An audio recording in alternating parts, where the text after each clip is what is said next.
Welcome back to the Crypto's Key conversation. We're going to continue on with our conversation that we were having yesterday in regards of the updates in the Ripple versus SC case. We're going to start with this one from Ashley Prosper. She put up this interview with John Deaton and Charles Gasparino here. Let's take a quick listen into this.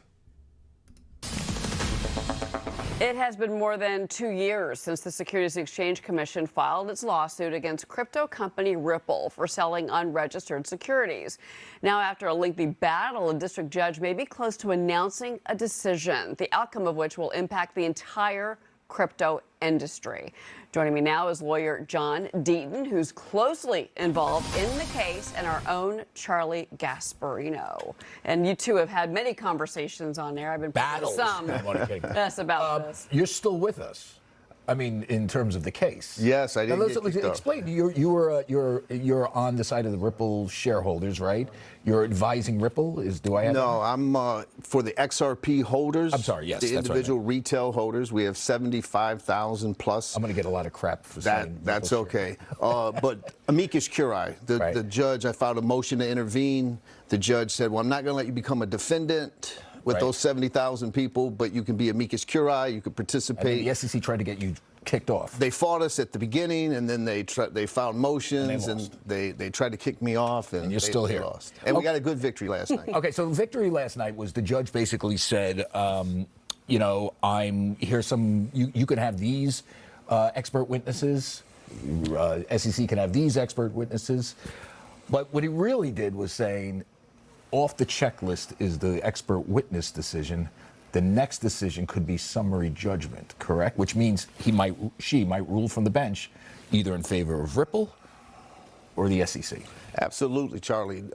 This was a Darbert motion. Ripple has 10 expert witnesses, and the SEC has 5. Both sides challenged their experts in saying they should be excluded. The victory we got was there was an expert the SEC was offering who was going to testify as to what XRP holders thought in their head when they purchased XRP. Of course, he never interviewed one single XRP holder in his entire career. Yes, this guy has ESP, huh? And he received a $3 million contract from, guess who? The SEC. Oh, nice. To serve as a witness. And so the judge excluded that part of his testimony that he's not going to be allowed. To your point, though, some people believed that the decision on Darbert motions on expert witnesses could come down simultaneously with the summary judgment motion. So I tweeted out yesterday that I wouldn't be surprised if we get a decision any day now or within a couple of weeks. And let's be real clear here. If the SEC wins, says, and they hold Ripple liable for selling XRP, which was an unregistered security,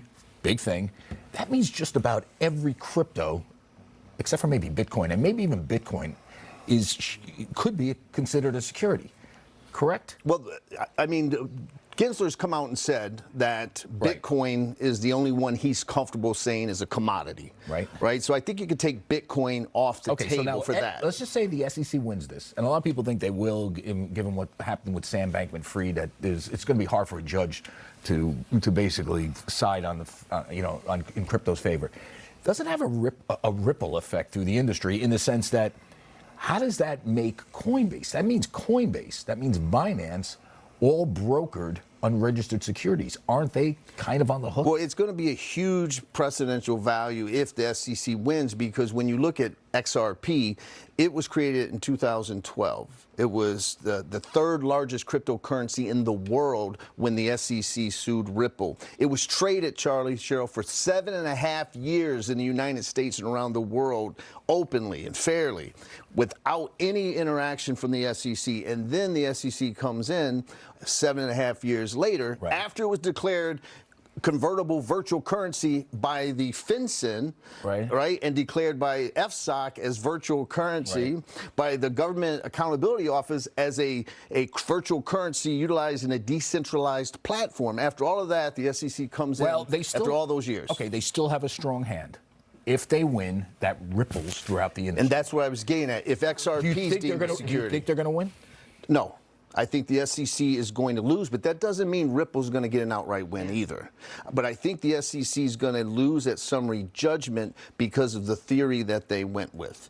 Charlie, normally when you go after a promoter, you say, well, on this particular day, you made an unregistered securities offering or sell. And that particular transaction was a security, an investment contract. And now they're saying that all sales of XRP, the token itself is a security. I think and that's the problem. See, John, this is why all eyes are on this case, by the way, and why Twitter blows up every time you come on the show. Just to point out, guys. I think the SEC is going to win, and I'll tell you, it's going to be a bad day for crypto if they win. Okay, right. we're going to put that dinner on that? Steak. Steak, you got it. Can I come? Can I come? Here's the thing: is why does Charles feel that way? Is he trying to spread FUD? Does he know something we don't know? Because I mean, you have legal minds telling telling him, and I know he reads it on Twitter, their thoughts on kind of how things are unraveling within litigation. So it's interesting that he says that, and I just couldn't stand just the constant cutting off. I know there's only a certain amount of time they can talk within this segment, but it's like, why is Charles cutting everyone off when they're trying to talk and explain things? But shout out John Dean for always, fighting the good fight, doing the great work. Coming over here, Digital Asset Investor had put up his little theory here. Says SEC versus Ripple predictions. XRP itself is not a security. XRP in the secondary market is not a security. Some past sales of XRP by Ripple are securities. Ripple pays a record fine. Some issues in the case go to trial. We never see the Hinman documents. Post-judgment settlement, Ripple agrees to seal Hinman documents, assuming judge orders them released. So that's his prediction based on all the evidence that's been presented. So we'll kind of see how things unravel with that going forward. Jungle League responds to it and says, I'll throw my hat in the ring. He says, 1, XRP is never explicitly clarified as not a security. It's not.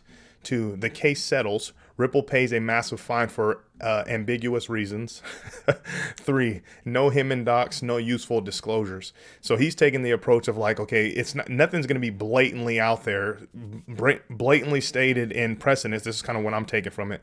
Blatantly stated in precedents to where it can be utilized throughout the industry, first of all. And I think that's going to, lead into what we've been speculating on this channel and in our community, that XRP and Ripple are going to be the only ones that actually have, some regulatory clarity, or in a sense being able to actually be let through the door legally. But the way things are unraveling, if it comes to a settlement, obviously, Ripple's going to have to come to some sort of agreement with what the SEC wants and vice versa. So they're going to do it to where, okay, yeah, you guys are good to go, but we still have the ability to go after, the rest of the industry. That's kind of what I'm getting from what Jungle Week's saying here. So I could be totally wrong, but this is kind of what I'm taking from it. I highly recommend you come in and kind of read some of his responses.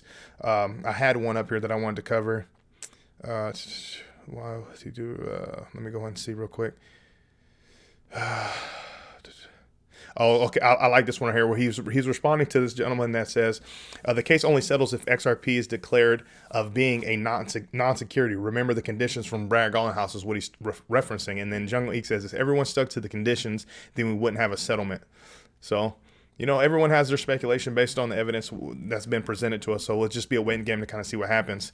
And Fred Raspoli had a great thread here that ties into kind of what's been happening. So they had Twitter Spaces that they were a part of, Jeremy Hogan and the likes. If we come down here, he says, big takeaway 1. I think the question, did Ripple sell XRP like a security? It says, is going to trial, but there is a chance, like 10% it does not. Judge Torres hints at 29. She is strongly considering the Blue Skies legal agreement. Says 2, SEC took heavy losses. Ripple took minor ones. Continuing, duties, caution, causation, opinions are struck, and Ripple's experts are allowed to give unrefuted causation testimony on reasonable purchaser expectation. SEC does have a little causation testimony allowed from expert number 3, but Judge Torres even stated how Ripple can attack that. SEC expert number 2 can't opine about the materiality of important disclosures by Ripple. Another blow. Like duty, expert number 4 cannot testify, quote, how his personal experience provides him with a sufficient basis for speculating about how others would behave. Expert number 5 also cannot give causation testimony.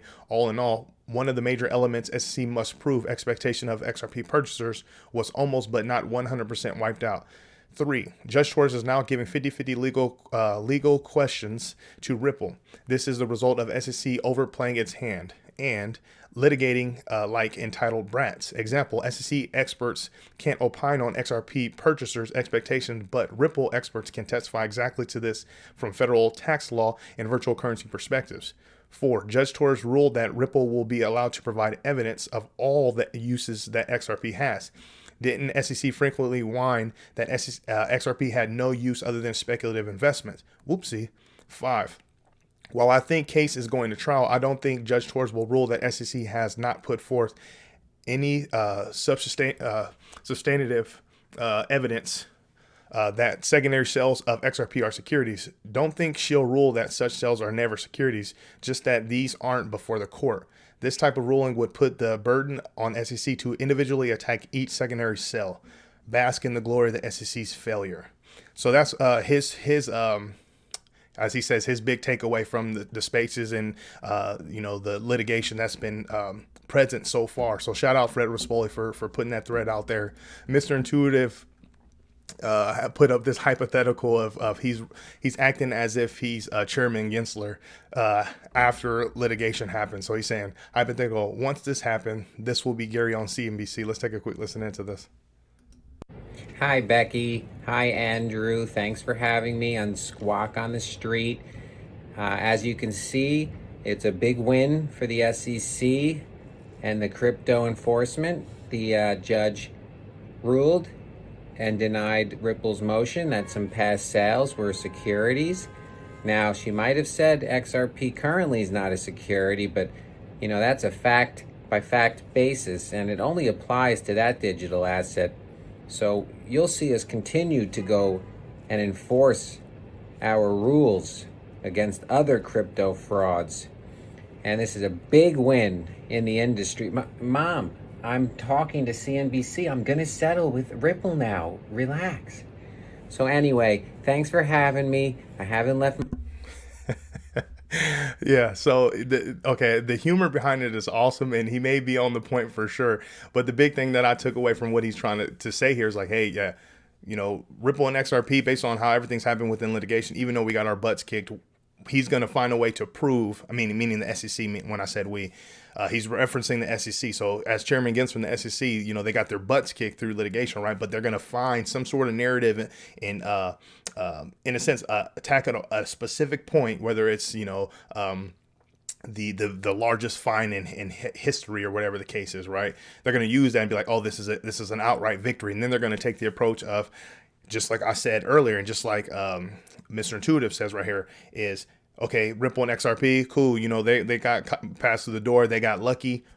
We're still going after everybody else. And that's the tragic part about it. So everybody's got to kind of pay attention to kind of what's going on and see, how things unravel. Obviously, we've been saying on this channel, because John Deaton and other legal minds within the industry are talking about this thing could potentially go towards, closer to summer. So who knows? It's going to be a waiting game to kind of see what happens. And Tony Edward brought up a good point here too. He says, if both Ripple and Grayscale get a victory against the SEC, it would be huge for crypto. So obviously Grayscale's going after the SEC for their spot Bitcoin ETF denials that they kept getting. So yeah, constantly applying pressure and from all angles, against the SEC. Clearly they're trying to put their tentacles in everything and, overregulate by enforcement. So if we come together and, we have multiple victories on multiple fronts, that's huge. So just a waiting game to kind of see what happens. And this is just silly. Eleanor Terry put this up. She says, apparently Gary Gensler trusts AI more than he trusts blockchain technology. Says, quote, the much more transformative technology right now of our times is predictive data analytics and everything underlying artificial intelligence. This is referencing Politico.com. It says SEC's Gensler rejects crypto's threats to move overseas. Interesting, huh? It's tragic how things are viewed within our industry by Chairman Gensler and the SEC and the like. We're currently sitting at a $1.06 trillion market cap. We come over here to Bitcoin Fear Greed Index. We're sitting at a neutral at 49.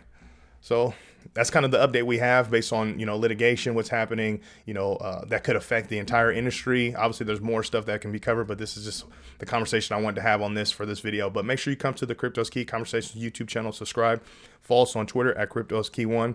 I really appreciate your support out there. With all that being said, stay strong out there. Be safe.